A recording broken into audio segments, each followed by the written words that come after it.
നമ്മൾ ഉസ്താദിൻ്റെ അടുത്തേ ഒരാൾ വന്നിട്ട് പറഞ്ഞു, ഉസ്താദിൻ്റെ കച്ചവടത്തിൽ നിന്ന് റാഹത്തില്ല, ഒരു ബർക്കത്തും ഇല്ല എന്ന് പറഞ്ഞപ്പോൾ നമ്മൾ ഉസ്താദ് വല്ലുഹാ സൂറത്ത് ഓതിക്കോളാൻ പറഞ്ഞു. അങ്ങനെ അദ്ദേഹം വീട്ടിൽ ചെന്നിട്ട് ഈ വല്ലുഹാ സൂറത്ത് ഓതി നല്ല റാഹത്തായി. ഇദ്ദേഹത്തിൻ്റെ ഭാര്യയോട് ഇങ്ങനെ പറഞ്ഞു. ഈ ഭാര്യയുടെ ആങ്ങളോട് ചെന്ന് പറഞ്ഞു. അങ്ങനെ ആങ്ങളെ ഓതി, ആങ്ങളയ്ക്കും റെഡിയായി, നല്ല റാഹത്തായി. അങ്ങനെ ആങ്ങളെ ഒരു കൂട്ടുകാരനോട് പറഞ്ഞു.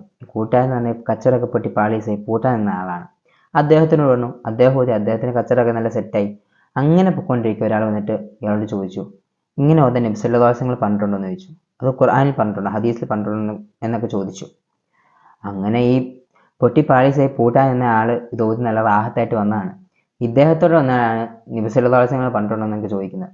സാധാരണ ഈ ഖുർആൻ ഓതുന്നതും ഹദീസ് കേൾക്കുന്നതും ദിക്ർ കേൾക്കുന്നതും ഒക്കെ ദേഷ്യം വരുന്ന ആർക്കാ? ഇബ്ലീസിൻ്റെ കൂട്ടുകാർക്കൊക്കെ. ഇനി ഇവരൊക്കെ അവരുടെ പെരത്തി പെടുവാവോ നമുക്ക് അറിയത്തില്ല. അല്ലാഹു സുബ്ഹാനഹു വ തആല നമ്മളെല്ലാവരും കാക്കുമാറാവട്ടെ.